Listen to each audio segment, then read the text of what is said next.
2025. Hello, everybody. Welcome to this episode of Don't Panic, the podcast where the three hosts wear plaid shirts. I'm Sean Jennings, joined by two guys who I'm sure enjoyed their last 2 months on vacation, but they're back. It's Colby Rabidou and Dan Miller. Good evening, gentlemen. Yeah, we're back. Good evening. This is my only plaid shirt, so it's an incredible coincidence. I noticed that. Do you know I like something? You know when you like see something every day and suddenly it's off and it just clicks in your head? Like something about your shirt, I immediately saw it when you got on camera, and I couldn't put why it was like. It's because you've never seen. It's because I've never. It was like a whole different Dan I'm looking at here. It's crazy. Wow, that's wild. Welcome to the Pacific Northwest. I was gonna say, isn't plaid a uniform of sorts? Yeah, but then that makes you kind of less likely to participate. At least Sure. Me less likely. Right. Well, you guys have like real plaid. I have business plaid. I have like wear it to the office. I'm a professional plaid. You guys have like weekender plaid. Business pladual. Yeah, you laugh. There is a certain size of plaid. If it's bigger than that, I will not wear it to work. I will only wear it in my personal life. Because for some reason I do. I like big plaid, but at a certain size, it becomes too casual and not professional. Wait, are you talking about like shirt size or like plaid density? Plaid density. The pattern. like Dan, your shirt, I would say the plaid is too spread out. Mm-hmm. It's too casual. You got to do a tight plaid. Okay. Yeah, I was gonna say the Pacific Northwest plaid is like so thick that it doesn't even really bend. It's more like a suit of armor than an article of clothing. Yeah, it's bulletproof. Yeah. Amazing. Very uncomfortable, terribly itchy. But that's the look. You gotta have the look. Guys, we're wearing our plaid, which means it's winter. It's January. It's 2025. Quick trivia question for you. Do you guys know how many episodes we did last year? I just happened to notice. 6. I think we did more than 6. I think we did 17. That's pretty good, Colby. In a 52-week year, we did 19, which I don't think is terrible, considering we took all of November and December off. So really, in 10 months, we did 19. I just happened to notice that. But guys, obviously, a bunch of stuff has happened since we were last on here, including we all got to see each other in person, which was such a delight at what was, first and foremost, apparently a Don't Panic fan event. And then second to that, Colby's wedding. Yes. I can't believe we didn't propose that we record an episode of the podcast live at the reception. People could bring us up drinks. We could do the live questions. Who needs a band? Opportunity, right? They could have played us in. That would have been great. Yeah, there you go. Now your job is done. But we'll take it from here. We could have had the theme music on violin. I don't know if it would have packed the same punch, but it would have been great. I promised Aunt Sandy. I promised Sandra she would get a shout out on the show. She said, you got to shout me out on the show. So I did not forget. Thank you, Aunt Sandy. And to all the aunts, apparently, who are fans of the program. Apparently, there's a whole table of aunts that were just talking about the show and us. I guess it's not a thankless job. We thought it was, but... And it was great because they came up to me and they're like, "Are you Sean from the show?" And I'm like, "Yeah." And then I got like to really one up him, and I go, "And see that guy right there? That's Dan." And they're like, "Dan?" I'm like, "Yeah, believe it." I'm a real person, not a Facebook AI hallucination bot. Nope, he exists. Not yet. Not yet. Do you think we could just straight up automate the show at this point? Yes. Yeah. 100%. I think so. Would it be better or worse? I don't know. I think it would probably cost a fair bit of money right now, but Mm. that would be this. It would be an interesting challenge. Well, Matt and I joke about setting up our Patreon over on the other show. Maybe that should be our Patreon where we'll raise money to automate the show. Because I think the fans probably would prefer it, let's be honest. We do more than 19 a year. So, Wow. Now I feel like I'm trying to imagine some situation where we have parallel shows where like we continue doing the show, but we also automate the show and then see we where that run takes like us. the HBO style recap podcast that happens after the automated one airs. yeah, but the problem with that, see, that's the show I'd want to automate, though. So I don't have to listen to us True. do the episode. So then we'll automate the recap I episode. see. So we would make our own YouTube with everyone making reaction videos to all the other reaction videos. We would manufacture our own drama. I mean, this is basically election interference at this point. Yeah, I think it's worth whatever amount of rainforest will destroy and all the computer processing power to make this happen. One thing, now that streaming services are really expensive and I can't afford them, one thing I've discovered is that I still enjoy listening to the HBO style recap podcasts, even if I haven't watched the show. And in fact, sometimes it's better because you don't have to spend all that time watching the show, and like you can do other stuff when you're listening to a podcast in a way that you can't when you're watching a TV show. So it's great. Now, so you've done this. Oh yeah, no, I do it regularly. And so what kinds of TV shows are you doing this for? I like all kinds, like House of the Dragon season 2. I didn't watch that, but I listened to a recap. And did you watch season 1? I did watch season 1. Yeah. Okay. Yeah. Interesting. But like some of the like people who used to do like a Game of Thrones recap podcast that I listened to at the time, like have a podcast where they kind of just recap like random things. Like it's not just one thing, like they're always recapping things. And I listened to that and I've never watched any of the shows. It's great. It's great. It's how I catch up on all the Marvel stuff that's happening. Pretty up to date. Sound nice, actually. Yeah, you don't need to watch it really. It's you can imagine that it looks like pretty nice. Like, well, I told you expensive. that once a year when I get my COVID shot, I catch up on all of the Marvel movies that I've missed. It used to be every 4 years when I would get sick. Now it's once a year. So that sometimes I run out, but it usually takes me multiple tries to get through any given movie. So it works out. Well, you got 3 new ones in 2025, so I hope that shot's extra powerful. You're going to have a lot to catch up on. And didn't one come out at the end of last year that I haven't seen? I don't even know what it's called. I think one came out that I haven't seen. Or was that a TV show? I don't know. Probably one or the other.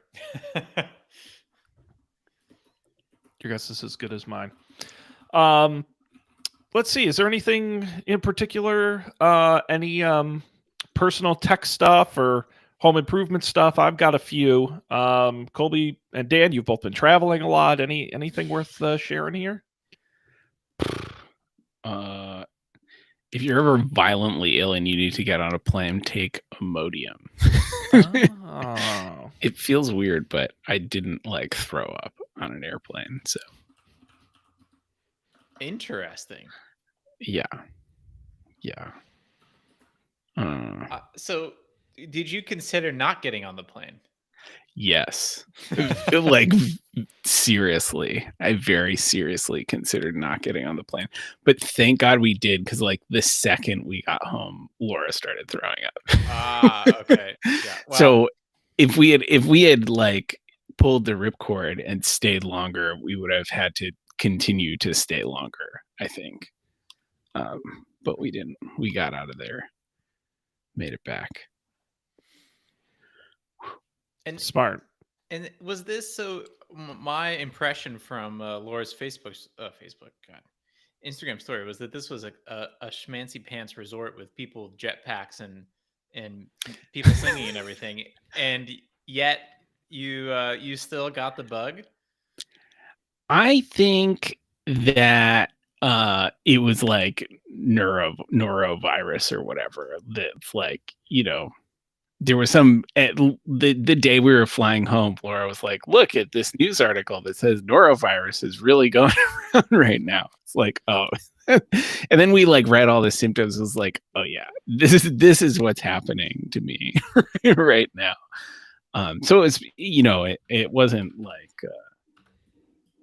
I don't think it was like untreated water or anything in particular. It was like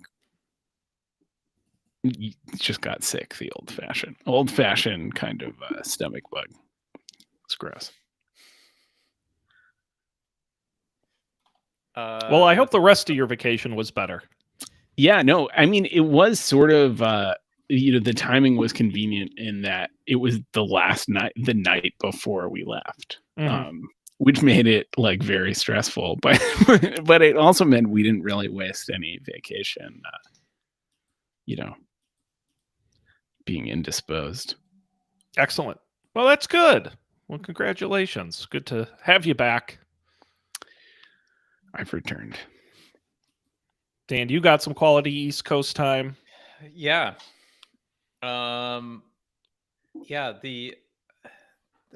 know if anything super exciting happened. I did on the way back from Boston. There was the big Amtrak outage. Did you hear about this? And all the trains coming from Washington, D.C. couldn't go past New Jersey. And so I didn't know any of this. So thankfully mine was fine because it originated in Boston and thankfully was already there. But when I got to New Haven, the big train sign board that shows you all the times, like the topmost train is a train that is about to leave or just left. And you know how it says like original time or scheduled departure, estimated departure? The scheduled departure of the top, I'll say I got to New Haven at 4:30 p.m. The scheduled departure time for the topmost train was 10:50 a.m. The estimated departure was 30 minutes from now. Well, our good friend and fellow wedding compatriot Phil, he, I don't know, 6-8 hours. He didn't get home to New Jersey from Boston until 4 a.m. I forgot that he took the train. Yeah, he was very stuck. I felt very bad. Poor guy. Yep, that was brutal. Jeez. Otherwise, yeah. I learned that. So this time I tried to learn from my mistakes. I flew Alaska not out of Newark because Newark is the worst airport of the three. But to be honest, JFK Terminal 7, not that much better. It is spacious. So it has that. Honestly, it is better because it has space. And the bathrooms aren't just trailers. They backed up to the terminal, which is literally what Newark is like. But it had absolutely nothing inside. They had an amazing duty-free area. If you wanted to buy liquor, you could get so much liquor and so much crappy American candy.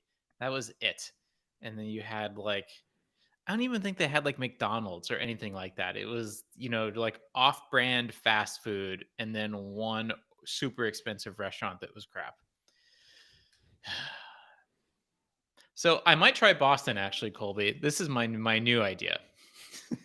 Fly into Boston and then drive or take the train to Connecticut. That might be better. You don't want to fly into beautiful Bradley International Airport there? I can, but not direct. New Haven can't accommodate you?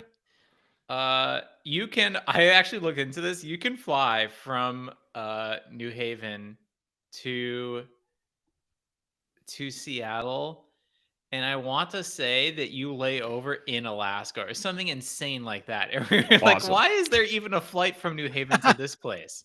That is awesome. Well, they're doing that now. All these low-cost airlines are flying now these weird routes from, like, New Haven has a bunch of new airlines flying out of there. Worcester has a bunch of weird airlines flying out of these ultra-small airports. So you never know. Someday I'll probably try that, but Boston's good. Boston, to me, obviously I'm an hour and a half driving from Boston versus 30 minutes for Bradley, but the thing is, it's just an awful place to get in and out of by car. Right. I've never done it by train. Logan Express sucks, especially after a long flight. It's an annoying experience, and parking is bad. And so, if there were a good train that actually ran across the state at regular times, I actually probably would do that. But I can't beat an airport 30 minutes away, even if it means layovers and all that sorts of stuff. Yeah. I am highly biased against the transfers, and this is turning into our airline arc. Again, because I calculated this a while ago, and now it's been so long since I flew a non-direct route that I don't remember the exact numbers, but it was well over half of flights that I took that had a transfer. My luggage was lost on those flights. Flights that I have taken direct, never. Well, that's not true. Once or twice, my luggage still has somehow gotten lost. That's the thing that stops me. And the problem with going home this time was that I had a bunch of shit with me because I was there for a long time. But in the future, if I only have the carry-on, maybe I'll do the transfer. Maybe it'd be fine. See, I've only had my luggage lost like twice in my entire life. And like once was when I was a child, and it was like all our family's luggage. I don't know. I can't explain. Yeah, that's crazy. Maybe it's just coming for me. I've led a very charmed life so far.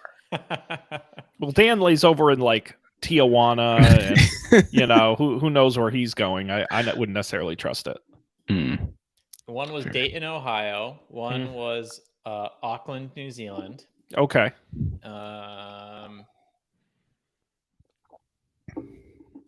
And those are the ones I can remember. The both times they did eventually get us the luggage. Actually, New Zealand was way faster to get me my luggage than Dayton, Ohio was. That does not surprise me. Yeah. I didn't even know they had an airport in Dayton, Ohio. So it's all new to me. Well, this is a whole other story. We flew during an airline strike with the Boy Scouts. So we drove from, like, our flight out of Bradley was canceled, and then we like took the train into New York to try to get one there, but then on the way it was canceled. So then we got to Grand Central, we turned around, we took another train back, slept at someone's house, and then we drove. Did we drive to Dayton?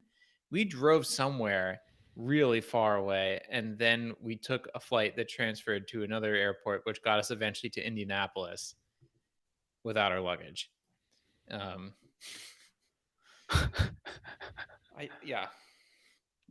was a weird day. Seriously. Well, thankfully we're on a break from traveling for a little while at least. Yeah. For now, anyway. Me for 2 weeks. I'm once again just leaving my luggage open on the floor in the bedroom, waiting to have something else stuck back in it. No. Yeah. Stay home, Dan. I will. February, we're not going anywhere. Amazing. It's going to be great. It's going to be a nice month. But yeah, otherwise, I don't think I have any. I did spend the holiday break upgrading my networking equipment. Ooh, again? Ooh. Well, so here's the thing. I feel like an idiot. The internet in my house had been like very slow. So I initially paid for like 500 megabits, and Comcast was like, for the same price, you now have 750. And now for the same price, you have a gig. So I was supposed to have a gig, but I was getting like maybe 100. So there's a big gap. And I couldn't figure out what it was. And then they email me, Xfinity, totally out of the blue. And they're like, by the way, do you know your modem is not compatible with our network? And I'm like, first of all, I bought it because it was on your list of compatible routers. I didn't just pick one randomly. Modems. And so I'm like, good to know. So I went on their list of recommended, bought a new one. But then I realized the mesh network I had was capped at 200 megabits, which I didn't realize when I bought it. And so I got a new mesh network. Putting all that in, I am now getting my gig of speed. Practically, it's like 600-700 by the time all my stuff is running, but it's much faster and much more reliable. So annoying, but a worthy upgrade. Exciting. You look very crisp. Thank you. Well, it's funny because I was doing the show with Matt the other night, and the connection was terrible. And I'm like, "Oh, good, I'll fix it." It's like, no, Matt's computer's a piece of crap. Of course, I'm not the problem. Yeah, no, it's like I said, I have like 40 Wi-Fi devices on my network, and so like I said, I get a gig coming out of the coaxial into the modem. By the time it actually gets to my computer, it's like 600. Not because of usage and congestion. So I needed the upgrade. Mm-hmm. Yep. That's why there's a giant Ethernet cable that runs from my living room to my bedroom where my office is. Yeah. Yep, that is smart. Because sometimes you need it. You can do that in your place. Yeah, it's true. I only had to get like a 40-foot Ethernet cable. A standard length cord to run the length of your place. It was like kind of long, but love it. Nice. I got a new Mac Mini this weekend because my old one died, pooped out. This was a while ago. My old Mac Mini from like 2013, I think, that I had like. I remember I opened up and put like an SSD in at a time when like computers didn't come with SSDs. It crapped out last year, and the new ones are so cheap, so I just got one. Nice. Yeah. Are you gonna do anything exciting with it?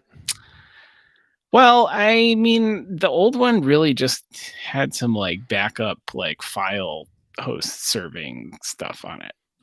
So that's what's on it right now. I don't know if I'm going to do anything else. Probably at some point. It's just sitting there. You guys will appreciate this. So I don't know if you remember Matt's very short-lived podcast he did with different people that he had for 5 minutes a year ago. No. It's back. There was only one. I saw that and I was like, what the fuck is this podcast? Yeah, it showed up in your feed, right? You forgot you had subscribed. Yeah, it's called Tomorrow is Canceled. I'm technically the producer, and I'm not on it, but I do let them use my Riverside, and I post it for them. And it's him and his old high school buddies. They talk video games. Anyway, they're back. I do remember this now. And they taped the show last night. I was listening. And anyway, I had a good business idea. We do good business ideas on the show. I want to run this by you, a couple of powerful, smart developers. Are you familiar with Goodreads? Yes. The website that tracks your book readings. There's Untapped, right? It's the app that tracks your beer drinking. Sure. Why isn't there an app that tracks your video games? Well, I have an answer, kind of. Is that this does exist. There's 3 apps. One is called PlayStation, the other one's called Xbox, and the third one is called Steam, and I guess Nintendo. And you can go on and you can see like you get these like feeds of what your friends are playing and what like trophies they got and who's playing what games and with who. And I don't think people necessarily care because what they want to know is who can I play Call of Duty with right now. That's my guess. Although maybe there is a market of people who are more interested in like, oh, Dan started playing Baldur's Gate 2 last month. Maybe not that many people care about that, and it's not going to show up on my trophies list or whatever. Although it would if you're friends with me on Steam. So again, maybe the killer feature for this though is for like obscure games, like text adventure games from the archive. the indie games. Don't talk to me about text-based adventure games. I'm still traumatized. No, I think it's that, but it's also partly for archiving and for reviewing in the same way Goodreads is. So you can look back. I think the beer one is a better parallel where it's like most beer drinkers don't care, but for the handful of enthusiasts where you want to track all the stuff you've done, I don't know. I was just surprised that nobody had. And what's the movie version of this? Letterboxd. Yes. Yeah, exactly. It's not the worst idea I've ever heard. That's for sure. I'll take that as a home run. Not the worst idea I've ever heard. Crushed it. That could be the name of my memoir. Excellent. All right. Well, I feel vindicated. So this is great, and people should definitely. Now, here's a don't panic challenge. Sean, you could try to build this app yourself using an AI tool, and see how far you get. Well, that's totally fair. Here's the problem: is even if I build the app, I don't know what to do with it. That's what scares me. Like, seriously, like I've thought, like, I'm sure, there's tutorials you can do on how to, but I'm like, I get you make the code of the app, but then like, where does it live? And like, it's got to like plug into other stuff. And there's like a database, and then how's there like people log in and stuff. And you got to build that part. And there's like, it just feels like if it was just like, oh yeah, you build the little app and you're like, that's great, but it feels more intimidating. Am I overthinking it? Yes and no, I think. Yeah. I do think that a lot of times I don't know, and I'm sure there's like a psychological aspect to this too, where you sit down and you're going to do something and you're like, I want a thing that does this, and like yeah, in order for it to do that, you have to be able to log into it, and you got to be able to like save people's stuff, and if you're saving people's stuff, I guess you got to have backups, but like all I want to do is make an app that does this, and then you have achieved that, and then it feels like the rest of the stuff is like harder in air quotes, but I don't know if it necessarily is. I just think it feels bad because it's not directly the thing that you intended to do, even though if you think about it, it's not that useful without those things. Right. I thought that's what I had YouTube. Why am I friends with you guys if I have to do the coding? I'm just trying to make show content. That's all I'm trying to do. Actually, you would be better off, Dan, taking a marketing idea and having AI do it. Well, there we go. We could do job swap where we get AIs to do each other's jobs. You'd win that slam dunk. AI's better at marketing than I am. I don't know. It's pretty. It's not that good at coming up with interesting, novel things. It would be good at coming up with an ad that looks like everything else, or something like that. Well, I get a little nauseous every time I see that weird Coca-Cola AI commercial they've been running everywhere. So I don't know if you've seen that. Not seen it, no. No, Coca-Cola, they've done the Santa Claus and the polar bears and around Christmas every year, and they do these very nice kind of animated ads. And this year, for some reason, they're like, we're just going to AI generate the whole thing. I guess that's the fad. And it looks like it's AI generated, and it's weird. And it's not like bad weird. It's just unnecessarily weird. What? Yeah. Coke. I'm Googling it too. Yeah, see if you can track it down. It's been running like all holidays. Yeah, the Holiday Magic Coca-Cola. Oh. And it looks like AI where like stuff just doesn't quite feel right. Yeah. Oh yeah, that dog. What the fuck? Yeah. That dog was not real. But mind you, this was a national, constantly run on every channel advertisement. This was not a one-off. This was like their ad for Christmas. Was it just like they just needed to save whatever, like, $50 million they usually spend on this ad, and they were like, like, what if? They hear just want me to be out. Trendy? I'm not sure. It really is like the further you get into it, the further it's like it feels right bad at all. Yeah, you can't I couldn't tell you what feels bad about it. It's just like the perspective or something is like just slightly fucked up. Well, there was I wish I had saved it. There was a beautiful sort of philosophical, I don't know if it was a tweet or a post or something somebody had written, but they said, the reason you can tell AI is wrong without being able to put your finger on it is because you have a soul. And really, but it was written in a much like classier way than that. But it was a nice think piece where it's like that's why that's the art, the soul in the art is something you can feel, and AI will never be able to replicate that. And I said, I that resonates with me. Yeah, Laura told me, has talked about this. There's like some video where there's like they built a robot that plays the violin, and it plays the violin like technically perfect. Right, like it has perfect technique. It's doing it exactly correct, and it sounds terrible because it's like not, like that. It's not. It has no. There's nothing to it. So if Laura plays something and you say it was perfect, does she feel insulted when you say that? Deeply. You're like, no, you were actually terrible. Well, this is the Laura would know this, and maybe I've already talked to her about it, that pianos are tuned slightly off the mathematical perfection. And so you can't actually use a piano to tune some notes because it'll be slightly wrong. But if the piano was perfect, it would sound terrible. Like if you played notes at the same time, it would be awful. There's all sorts of examples of this. Like perfection is right. So I would argue, is that robot playing it perfectly then? I would argue no. Just as the perfect piano is a terrible piano, and therefore it's not the perfect piano. Well, speaking of stupid, unnecessary technology, we have got an actual rundown. It's been the last rundown in the sheet was last CES. We've got a great rundown here. It's the Consumer Electronics Show right now. By the way, I did not miss doing research for the show. That's insane that the last rundown was exactly a year ago. Well, that's how I knew. That's how I did the episode math. I looked because I did that. I'm like, oh, what's the math?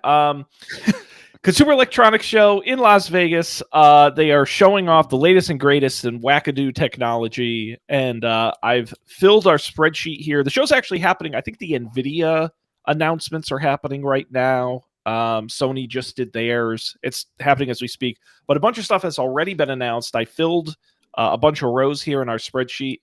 Guys, I don't know if you've had a chance to look at these. Any of them stand out to you as worth discussing? I do want to start with this. Maybe give you a chance to look through. Any longtime listeners of the show know the saga of the Samsung Bally. We first talked about it 5 years ago when it was introduced at CES in 2020. It's gone through a few changes over the time. Last year, it was sort of reintroduced. Well, the news this year, it's still the same, but you may actually be able to buy it. Now, of course, they didn't say when in 2025. They said in 2020, the first half of 2025. Still no word on the pricing, but it's theoretically closer. There's some pictures here. Let me do a little bit of screen share for the video watchers. There's some images here of it at work in their little demo, which is, I think, the first time we've actually seen it doing something. I don't know if you guys have any thoughts on Bally 5 years later. It just it projects things on like things? A moving projector. Basically, it's got AI in it, so you can ask it questions. It's like the AI pin, but even more expensive. Yes, and you can trip over it. Yeah. Is it bouncy? Like, can you play soccer with it? Well, you can once, and then it doesn't work anymore. They had a demo where they had a guy hold up 2 bottles of wine towards the Bally camera and say, which one of these pairs better with steak or whatever. And it used its camera and AI to tell him an answer. I don't know. Yeah. I don't know. I'm not excited about this one. There is a robot on here that I am excited about. But it's not Bally. You're over it. It's not Bally. No. That is very fair. I also think it is lame and not particularly useful, and probably very expensive. Yeah. But that's your yearly update. I'm sure next year we'll talk about it being available in 26. So that saga is definitely not over. What is next on the list, gentlemen? The robot I am excited about is a laundry one.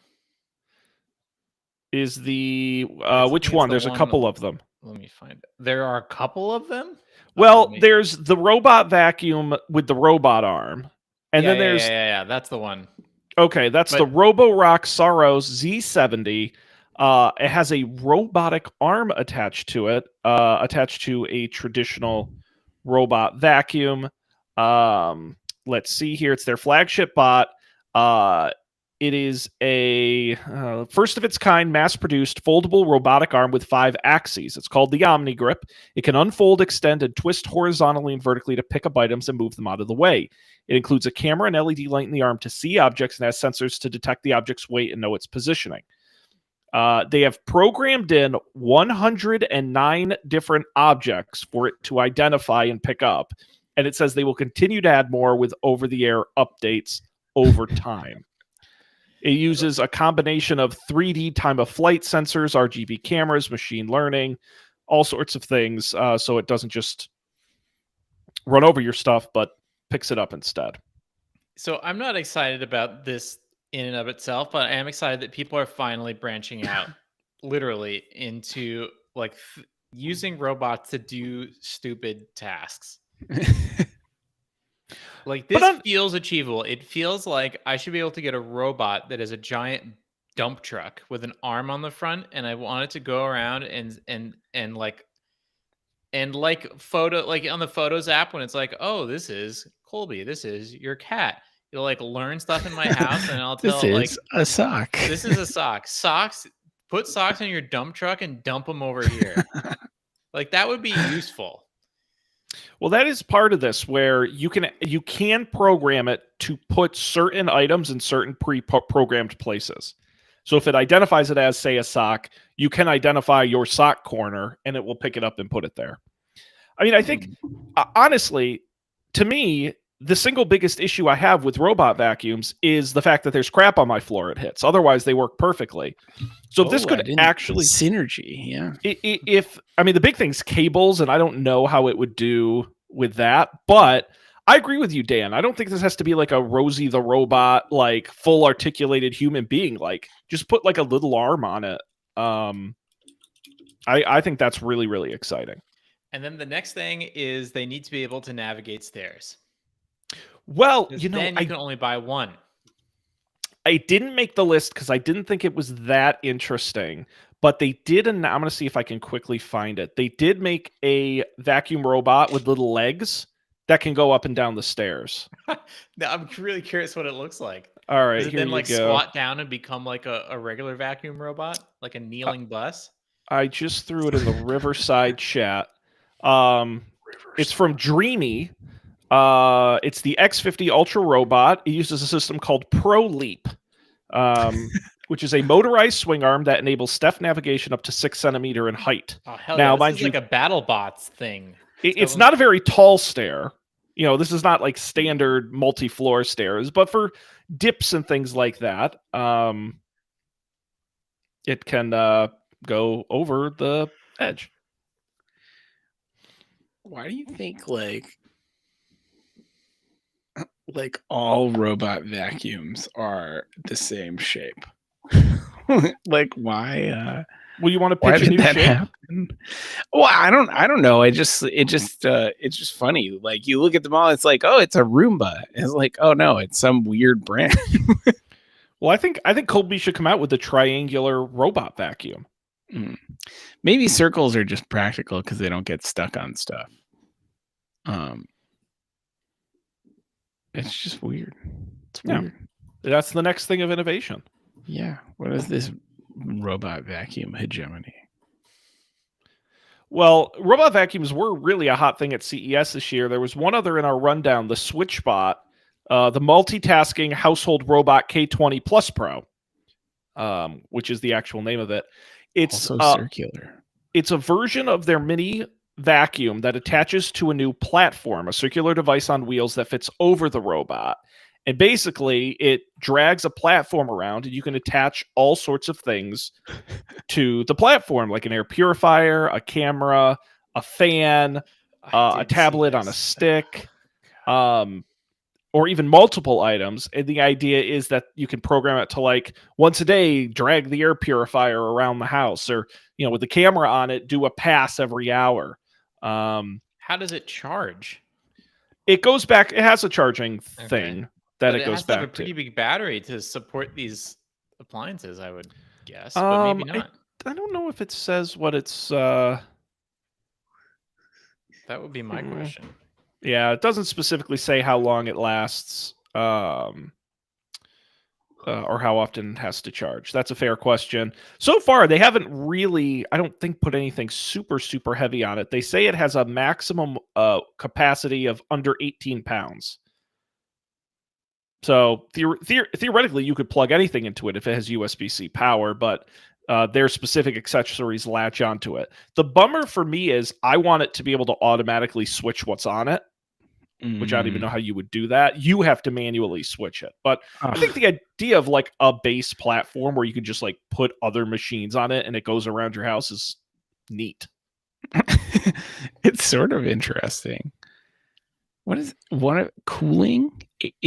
It can do several things, including air purifying, cooling, vacuuming, and home monitoring. I think that just means a fan. Yeah, it's just a fan. Oh, I thought it was like some sort of air conditioner or something. No. And they're teasing a mechanical arm at some point in future development, but yeah,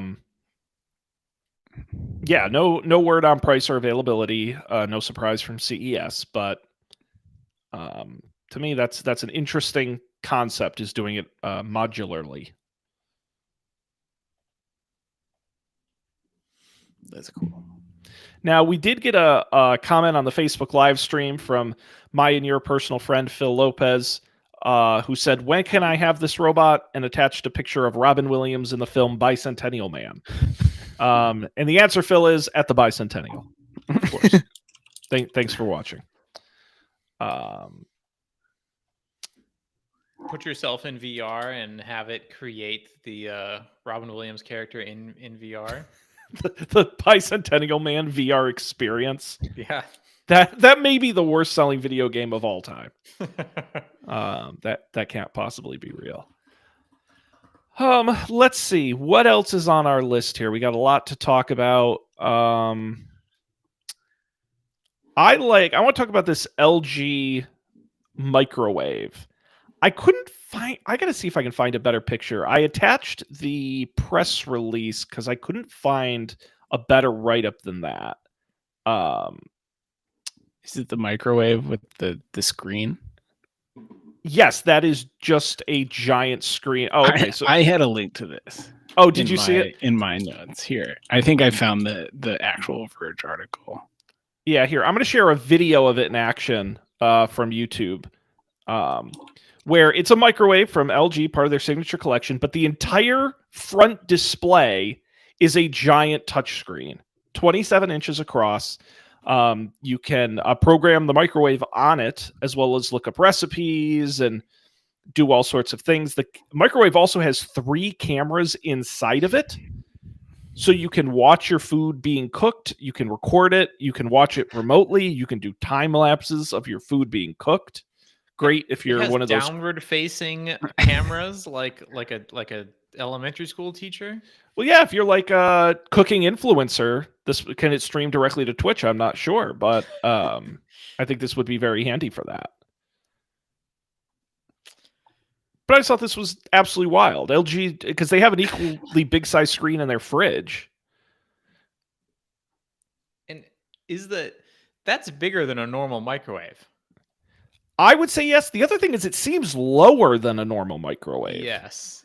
It's that huge. is a good point. And I feel like you'd be reaching up a lot more. I feel like that's not like a fridge. I kind of get because it's at, kind of a normal body height. An over the range microwave seems like an awfully tall place for a giant touchscreen. Yeah. Maybe I'm crazy. Maybe it's like, you can mount it lower than a normal one because you can look at your hands through the camera. Like you don't need to look at your hands. You mount it so low you can't see your own hands, so you have to use the camera. I'm sure that's not a fire hazard at all. What Oh, man. latency? That is absolutely brutal. Capturing, they like I said, I attached the press release, and of course they use some of that great language.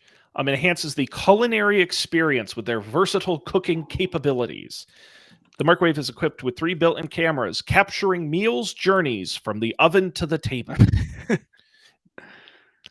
Meals. Powered by gourmet AI technology, identifies ingredients and helps provide recipe suggestions. Gross. Let's talk gardening.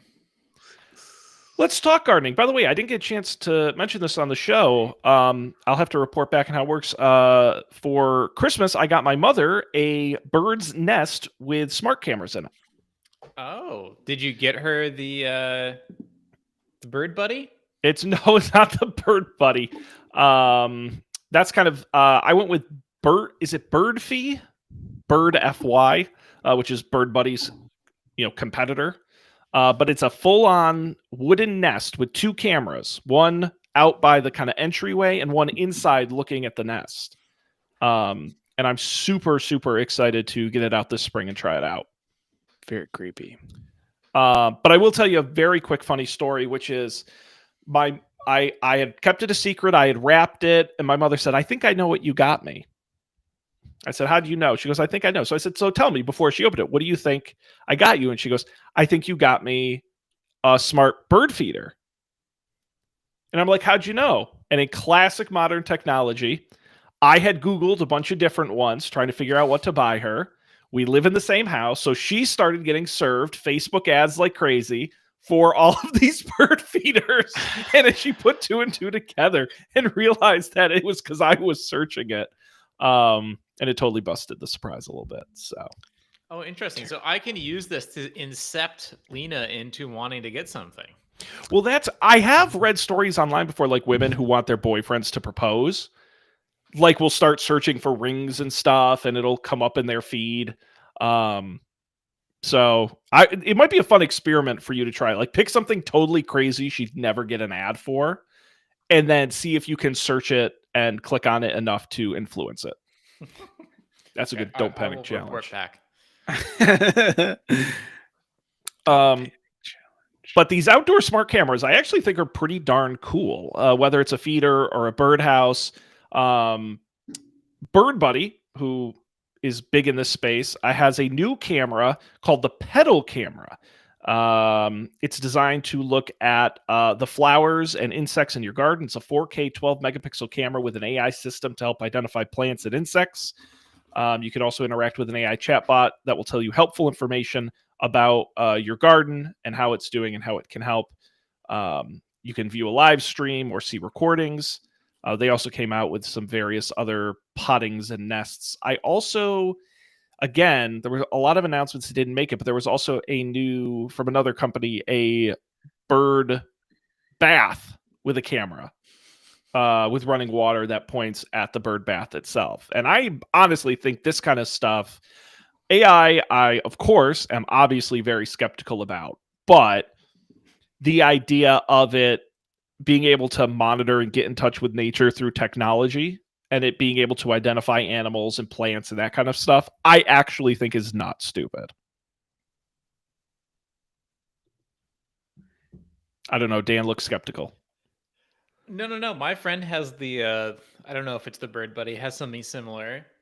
It's fun. It's good, harmless fun, modulo the consumerism. But we had a I don't remember if did I talk about us trying to find the rabbit last year in the garden or whatever it was, and we had the wildlife camera. Well, someone stole the wildlife camera, I think.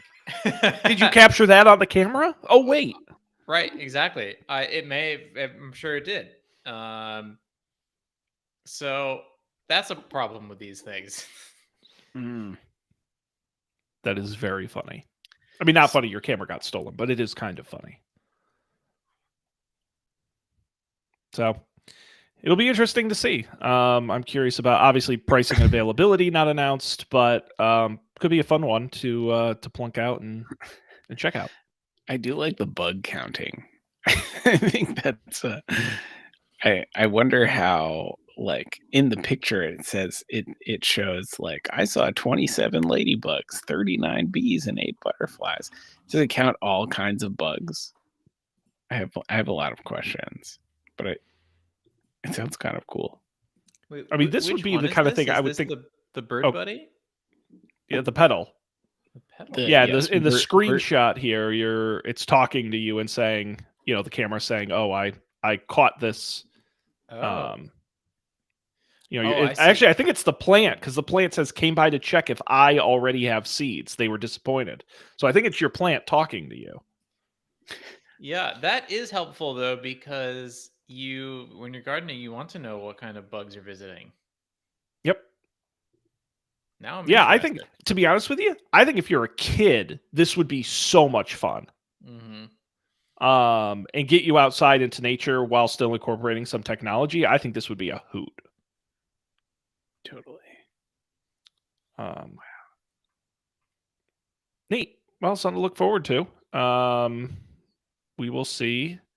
They say it will be available on Kickstarter in the spring of this year. So you can check that out there. Nice. Let's see. What else on the list, gentlemen?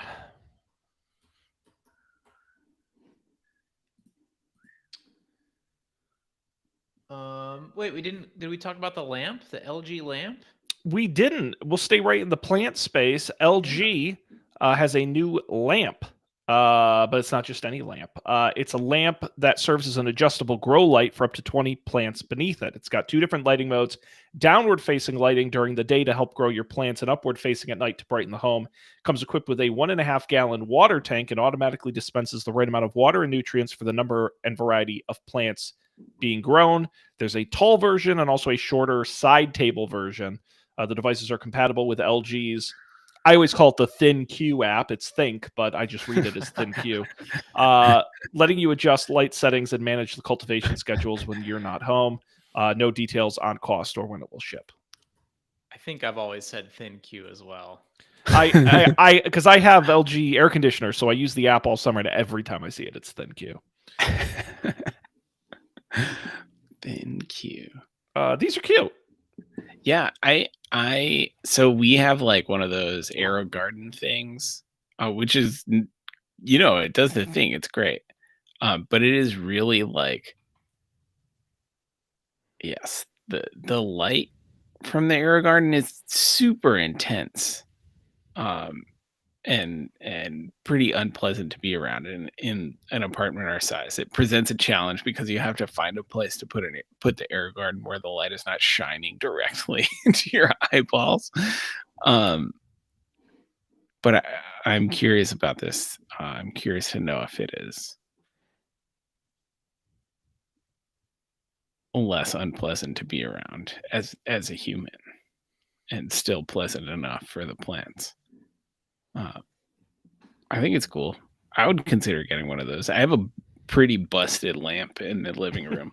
The problem is the light still works fine, but the lamp itself is broken. So like the lampshade is, like a little off kilter. So maybe this is the answer to my questions. Well, my thing is, I like the side table one, but my cat would get into it and destroy it. So that is a problem right there. But also, this is very high on my list of things I don't think they'll ever actually release. Yeah. Maybe I'm wrong, but this just seems like too pie in the sky designy to ever be an actual product. But maybe I'm wrong. I would like to be wrong.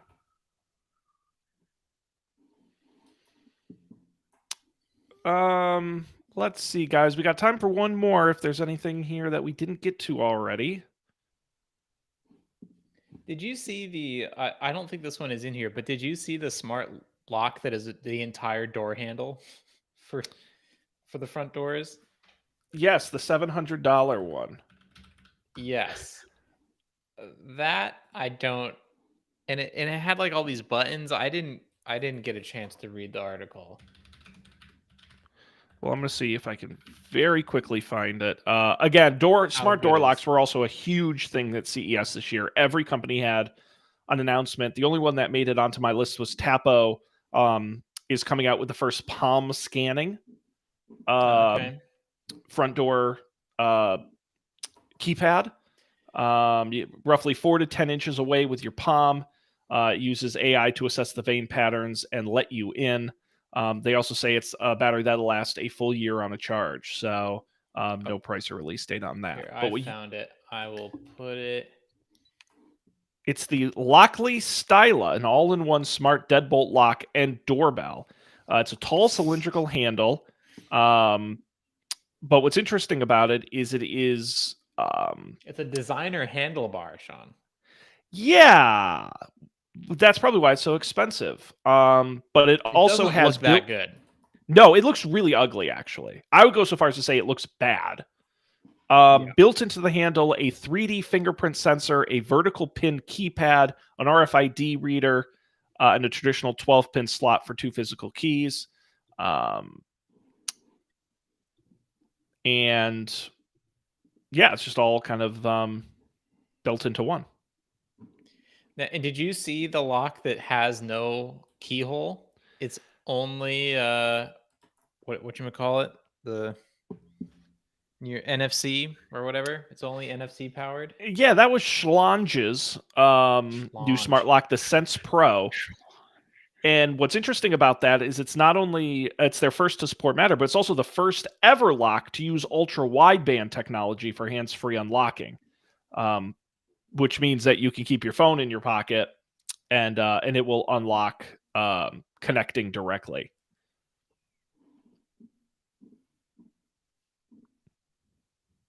And it also has the NFC tap to unlock included as well. They say ultra wideband and the paired device calculates speed, trajectory, and motion, ensuring seamless, intuitive entry that understands intent to enter and unlocks precisely as the user reaches the door. Which is cool. Intent to enter. You can't just stand there. You got to actually be like thrusting towards the door. You got to thrust. That seems like something that would definitely happen to me, where I'm standing outside, like trying to get it to a lock, and I'm like, I'm thrusting, like right. gestating towards the door. Over and over. It's like raising your Apple Watch and getting the screen to turn on. It's like, yes. It works a lot of the time. But the one time you got your hands full of stuff, it's right. I'm intending to come in. Yeah. Yeah, it looks really nice. I will say that looks nice, but that's also because it's just a flat piece of, and there's literally nothing going on.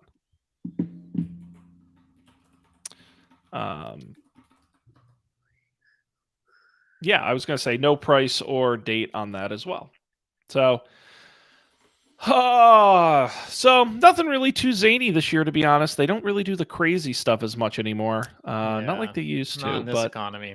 Some good stuff. We may eventually see some of it. Maybe others not so much. But I do think we are just about out of time, unless you guys have anything else here. No. Next time, I do something I would like to ask for next time is please easiest way to measure and graph temperature using a smart home device. I've done it. Okay. I'm excited to talk about it next week. Ooh, I would like to hear about this. Yep. We call that a tease.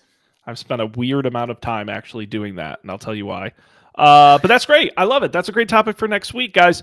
And a perfect tease why you should subscribe. Wherever you get podcasts, it's Don't Panic. You can't miss it. Just search for it. Also on YouTube, full video, all the screen share and video we talked about will be up there along with our gorgeous faces. Of course, you can get a hold of us, don'tpanicshow@gmail.com. And I have to tease Up for Debate, the podcast I do with Matt. It's a lot of fun.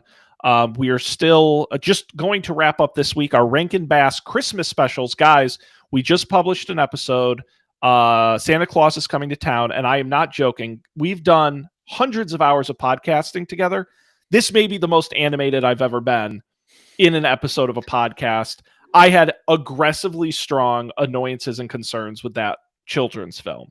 It was a ton of fun. It is a really great episode. I recommend everyone check that out. And coming up, so you guys know, before this show, I was writing up the announcement note email to the movie league about the 2025 league, and big changes in store. Big changes. I am blowing it up. New rules, new stakes, and I am officially. Stakes have never been higher. Oh, you should actually. I should read a little bit of the email I wrote because I did the game has been. I said, I literally say, think you know how to play this game? Think again. I'm calling it the Up for Debate Movie League : supersized. It's going to be awesome. We're hopefully going to draft in February. So a lot going on Up for Debate. Check it out wherever you get podcasts with a video version on YouTube. You don't want to miss that. But we're going to wrap it up here. We appreciate you guys coming back with us. We got a great 2025 ahead. So many wonderful things. On behalf of Dan and Colby, I'm Sean. We appreciate it. We're going to see you next time for a home improvement themed episode of Up for Debate. No, not Up for Debate. This is Don't Panic. Oh my God. Monday. Oof. That's how long it's been. Tomorrow's since we've done one. canceled. What? We had tomorrow is canceled. This is oh boy, long day. This is my busy season, so my brain's a little bit of pudding. Great. Yes. Very good. Yeah, I got up super duper early this morning, so I'm also very tired. I am totally with you. I'm going to say one thing, and then we can wrap it up here. February 13th. Are you out of the country? No. Well, out of the continental No, U.S. we talked about this. Good. Okay. If you want to, this is going to be in the email I send out, but I'm tentatively targeting that date for the draft. Ooh, except I do have a parenting class that day. This is way more important than that day. No. I will. Are you available that week in general? Yes. Okay. Good to know. I'm probably still going to say the 13th in the email, but I might say Wednesday the 12th as an alternate.